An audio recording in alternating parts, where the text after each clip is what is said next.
Operator અને destroyer. આપણે મળવા કોને જઈએ છે? ડિસ્ટ્રોયરને. બરાબર. તો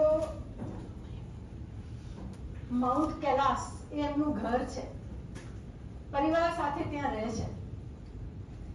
તો આપણને એવું થાય કે આના ફાઉન્ડર કોણે બનાવ્યું?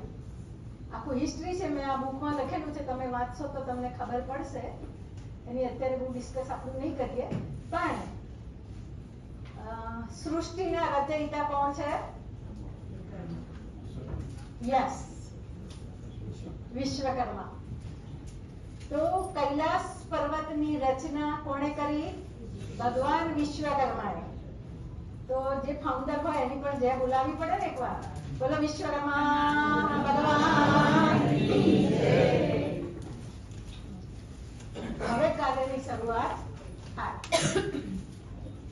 આપણે જઈ રહ્યા છીએ કૈલાસ યાત્રા.